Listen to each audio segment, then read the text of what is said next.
Si l'humanité avait commencé à manger de la viande plus tôt, peut-être qu'Adam et Ève auraient mangé le serpent plutôt que d'écouter ses balivernes. Et franchement, ça aurait été peut-être mieux.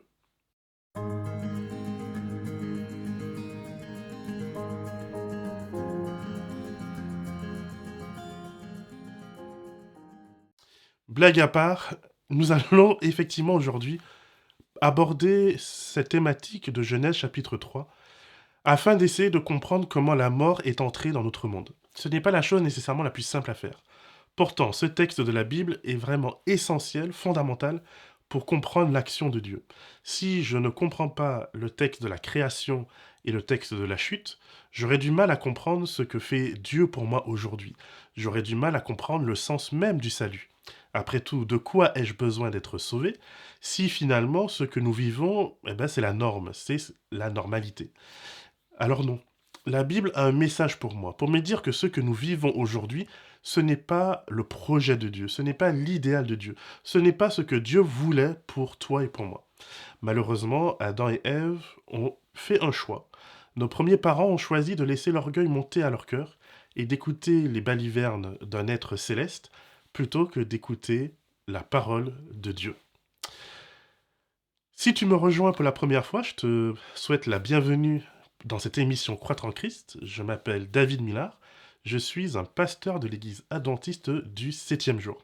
J'ai vraiment à cœur de pouvoir te présenter chaque semaine un texte biblique, une méditation spirituelle autour d'une thématique que nous abordons pendant une saison qui va durer à peu près 13 épisodes.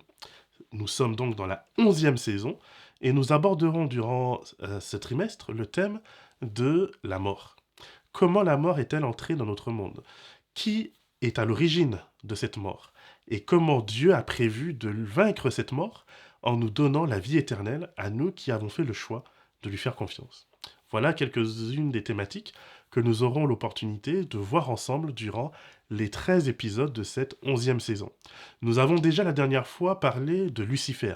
Comment cet être a laissé l'orgueil lui monter à la tête, envahir son cœur et finalement l'étouffer, au point où finalement il s'est endurci dans sa relation avec Dieu, au point de non seulement se rebeller contre lui, mais d'encourager un tiers des anges, puis l'humanité entière, à se détourner de Dieu. Et nous avons vu également la dernière fois comment Dieu nous propose un remède radical à l'orgueil, l'amour. L'amour non seulement pour Dieu, d'accord? C'est facile l'amour pour Dieu en quelque part, parce que j'attends de lui qu'il me donne des bénédictions, j'attends de lui qu'il me donne la vie éternelle. Donc oui, je veux aimer celui qui promet et celui qui a le pouvoir de me guérir, celui qui a le pouvoir de remplir mes poches et celui qui a le pouvoir de remplir mon ventre. Mais justement, lorsque j'ai du mal à aimer Dieu, c'est parce que je vis une vie où mes attentes ne sont pas comblées. Donc comment est-ce possible qu'un Dieu qui dit m'aimer puisse me laisser dans la souffrance? Voilà comment souvent on commence à se détacher de Dieu. En se détachant de Dieu, on tombe alors dans le piège de vouloir faire les choses par soi-même, de vouloir faire les choses pour soi et par soi. Et quelquefois ça fonctionne, quelquefois on s'enrichit, quelquefois on devient puissant. Et à ce moment-là, on se dit, mais attends, lorsque je devais compter sur Dieu, j'étais dans la pauvreté. Et maintenant que j'ai choisi de faire les choses par moi-même, j'ai la puissance et la richesse que j'ai toujours voulu. Pourquoi donc continuer à croire en Dieu? Pourquoi continuer à dépendre d'un Dieu qui finalement n'a rien fait pour moi? Voilà comment petit à petit l'orgueil monte à la tête, comment on met toute sa confiance dans ses richesses, et comment finalement on finit par passer à côté de Dieu et passer à côté du réel salut. Parce que Dieu est un Dieu de patience, Dieu est un Dieu qui développe les choses sur le long terme.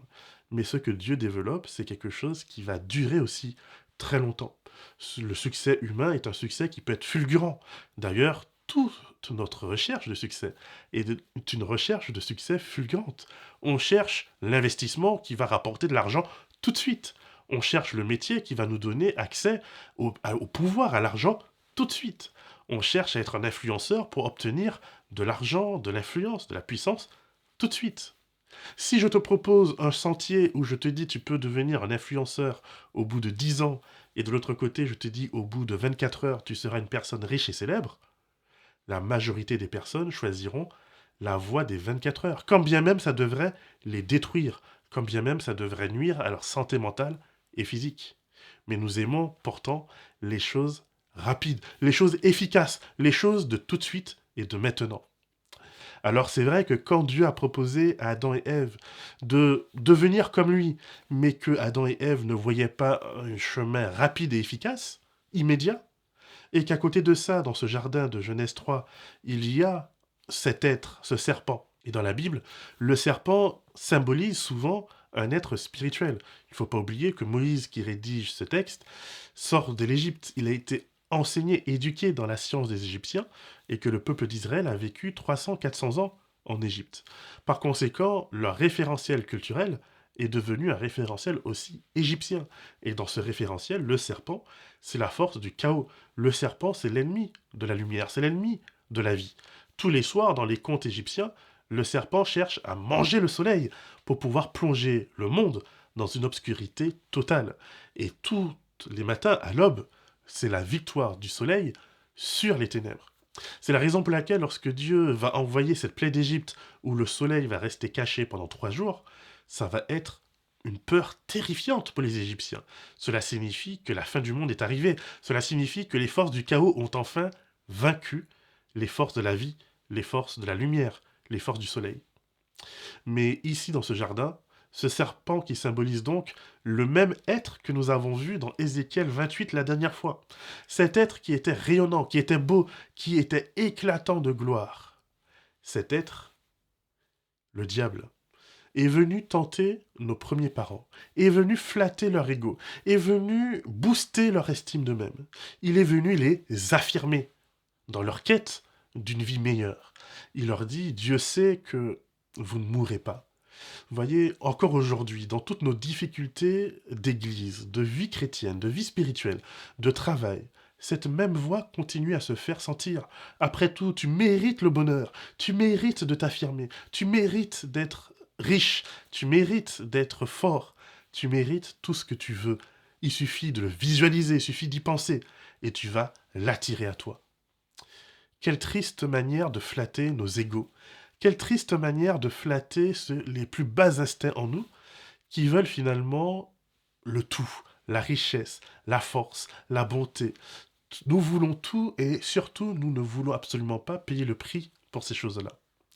À côté de ça, Dieu qui nous propose un chemin dans la lenteur, un chemin dans la relation, dans la dépendance avec lui, c'est un peu ringard. Après tout, si Dieu nous aimait réellement, il nous donnerait tout ce dont nos cœurs désirent, n'est-ce pas? Voilà comment Lucifer va réussir à semer le doute dans le cœur d'Adam et de Ève. Voilà comment Lucifer va venir booster l'ego de celui qui était dans cette relation censée être l'aide, censée être le secours de son mari. Et voici comment il va lui dire, mais tu n'as pas à être au deuxième plan. Tu n'as pas à avoir le deuxième rôle. Voilà, tu peux tout avoir et tu peux même être réellement le secours de ton mari en lui ouvrant les yeux à son tour et en lui permettant de prendre le même raccourci que toi. Il y a vraiment dans ces textes des choses qui m'interpellent en tout cas. Je ne sais pas pour toi, mais moi, ça m'interpelle. Il y a vraiment quelque chose qui vient encore aujourd'hui nous booster dans cette volonté de toute puissance. Et malheur à celui ou à celle qui viendrait nous dire que cette toute-puissance n'est pas un réel chemin de vie, que cette toute-puissance ne nous mènera pas au bonheur, que cette toute-puissance finalement ne fera que nous assécher, nous dessécher et nous amener à la mort. Et c'est exactement ce qui se passe avec Adam et Ève. Sitôt ont-ils consommé ce fruit de l'interdit, qu'ils commencent à se voir dans la nudité, qu'ils commencent à se voir dans la prédation, et qu'ils deviennent un loup pour l'homme. Ils deviennent un ennemi l'un pour l'autre.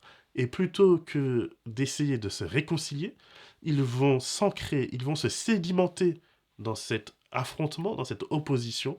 Et malheureusement, nous en voyons encore et nous en payons encore les conséquences aujourd'hui de cette guéguerre interminable entre les hommes et les femmes, entre les uns et les autres, qui fait qu'au lieu d'être ensemble dans la même direction, nous nous faisons face pour pouvoir nous dominer les uns les autres. C'est donc bel et bien dans le cœur que la mort commence. C'est donc bel et bien dans l'orgueil qui se saisit de nos cœurs que nous faisons entrer la mort dans le monde, dans nos vies, et que finalement nous nous retrouvons à nous autodétruire.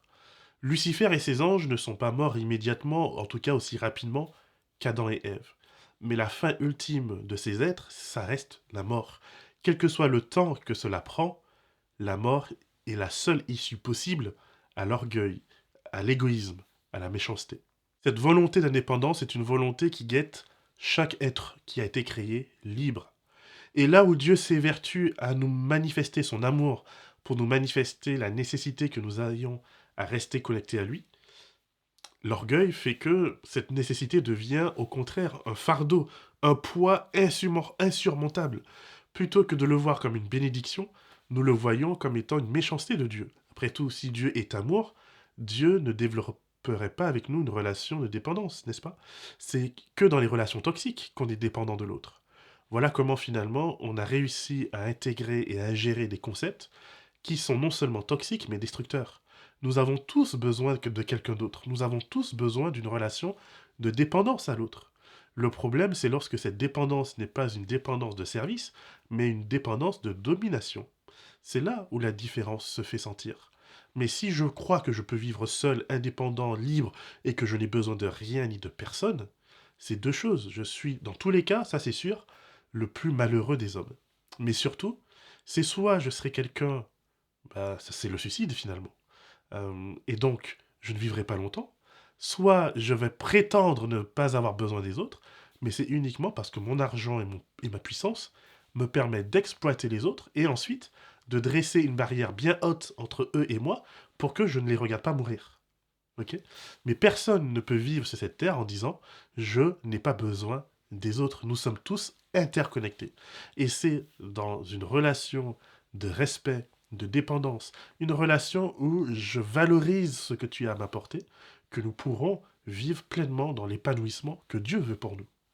Malheureusement, l'entrée de la mort dans ce monde s'est passée d'un état où tout était très bon, tout était très bien, où certes nous n'avions pas la toute-puissance de Dieu, mais en même temps nous ne l'aurons jamais puisque nous ne sommes pas Dieu, mais où nous pouvions vivre en respect les uns avec les autres. Nous avons échangé tout cela pour un monde, pour une relation de prédation, une relation où chacun tire la couverture à lui-même et où chacun décide qu'il n'y a pas plus important que sa propre personne. Ayant donc choisi de nous déconnecter de la source de la vie, Dieu va simplement acter cette déconnexion. Et non seulement il va l'acter parce que c'est notre choix, mais il le fait également pour notre bien. Il le fait pour que nous puissions avoir le temps dans notre vie de peser l'importance de nos actes, de peser ce que nous faisons, et pour que nous ne devenions pas des êtres complètement immoraux. Le fait de savoir qu'un jour nous mourrons tous, que nous nous endormons tous, est quelque chose qui vient nous rappeler que nous devons donner de l'importance à chaque journée de nos vies, à chaque minute de chaque seconde de nos vies. Nous pouvons choisir de consacrer notre vie à faire le bien, ou nous pouvons consacrer notre vie à faire le mal. Quoi qu'il arrive, viendra le jour où, pour toi comme pour moi, nous ne pourrons plus faire d'autre choix que ce que nous avons fait par le passé.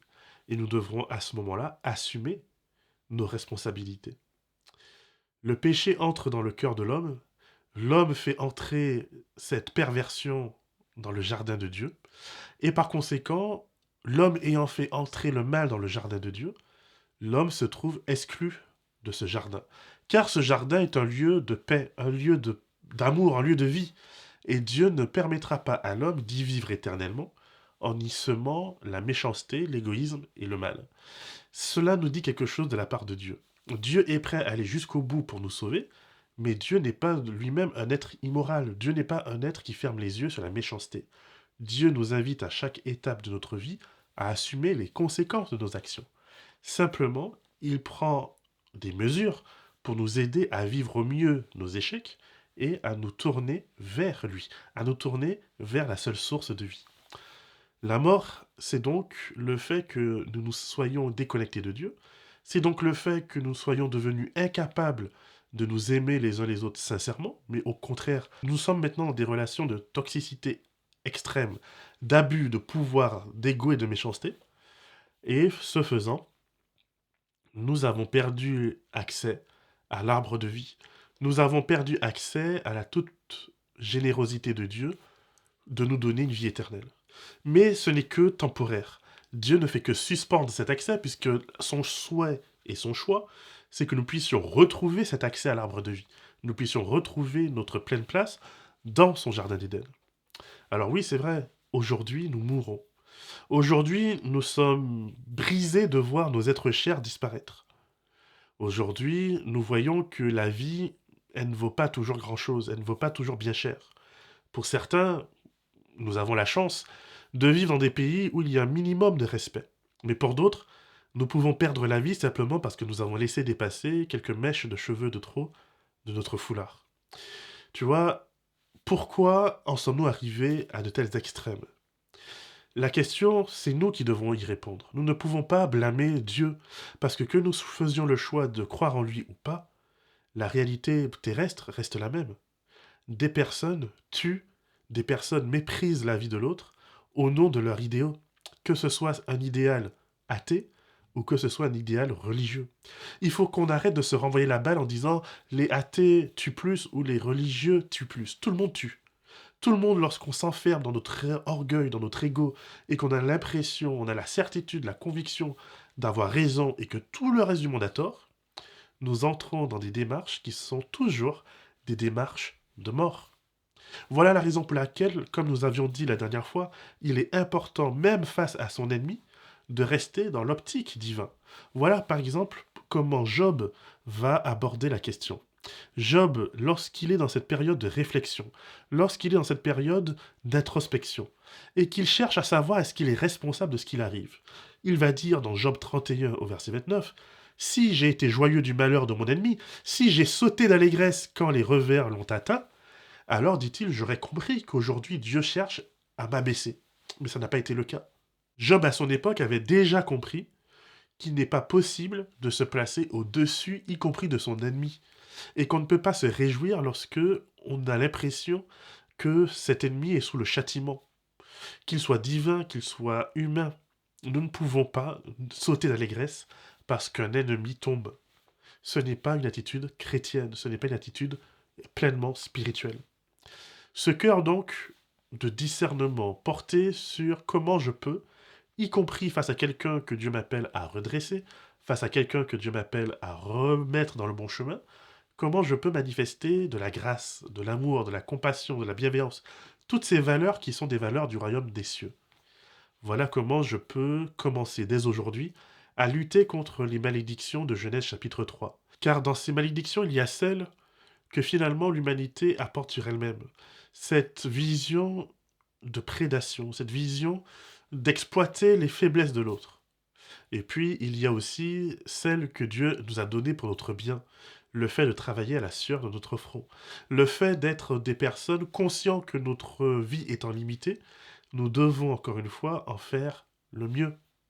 Nous devons utiliser pleinement chaque jour que Dieu nous a donné pour faire le bien autour de nous, pour redonner espoir, pour soigner les découragés, pour soigner les malades, pour soigner les cœurs brisés.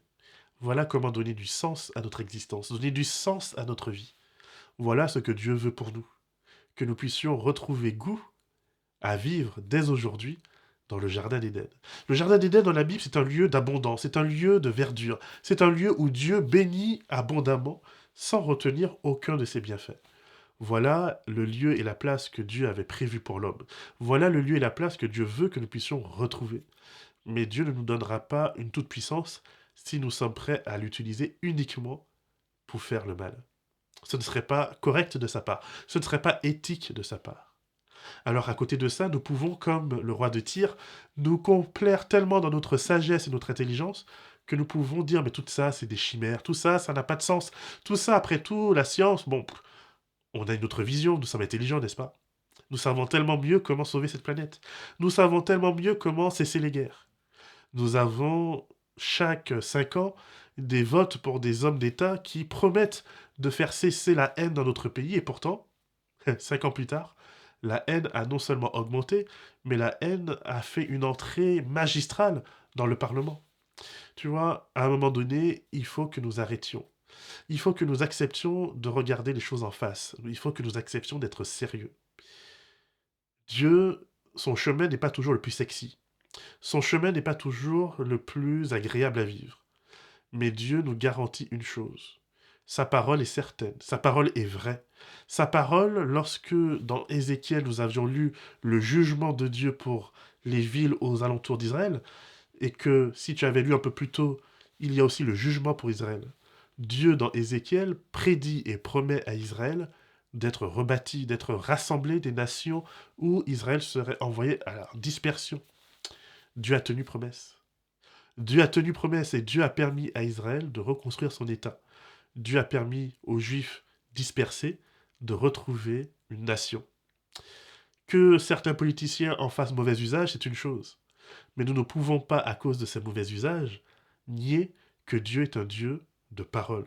Dieu tient ses promesses. Et donc, nous avons le choix aujourd'hui. Soit nous pouvons continuer à nous enorgueillir comme le roi de Tyr et nous enfoncer chaque jour davantage dans la mort, soit nous pouvons choisir de faire demi-tour, de nous repentir. Nous pouvons choisir de revenir à Dieu, de mettre nos cœurs sur la table et de le laisser nous opérer, de le laisser enlever notre cœur de pierre et nous donner un cœur de chair. Nous pouvons choisir dès aujourd'hui d'accepter le Messie dans notre vie et de pouvoir entrer dans ce projet de Dieu d'écraser la tête du serpent. Parce que non, la mort, ce n'est pas la victoire du mal. La mort, ce n'est que une présence temporaire du diable dans nos vies, du mal et du mensonge dans nos vies. Le projet de Dieu pour toi comme pour moi, c'est que Genèse 3 ne s'arrête pas avec l'entrée de la mort dans ce monde, mais Genèse 3 s'arrête avec une parole d'espoir, une parole de sagesse, une parole qui prédit et qui annonce que le Messie viendrait dans notre monde pour nous libérer, pour détacher nos chaînes et nous aider à nous reconnecter à Dieu. Voici ce que je veux surtout que tu prennes et que tu repartes, à quoi tu repartes aujourd'hui. La mort n'est pas une fatalité. Oui, elle est entrée dans notre monde, et dans le monde parfait que Dieu avait créé, le diable, puis nos premiers parents, séduits par l'orgueil, en ont fait un monde dévasté. Mais ce n'est pas une fatalité. Dieu a prédit, et Dieu l'a accompli. En Jésus, le diable a eu la tête écrasée. C'est donc un choix. Nous pouvons choisir d'être et d'appartenir à la descendance de la femme, à la descendance du Messie. Ou nous pouvons choisir d'appartenir à la descendance du serpent. Ce choix, mon ami, il est pour chacun d'entre nous. Je ne peux pas le décider à ta place, et tu ne peux pas le décider pour moi. Mais je t'invite simplement à faire dès aujourd'hui le bon choix. Que l'Éternel te garde et te bénisse, et qu'il fasse de toi une source de bénédiction pour l'éternité.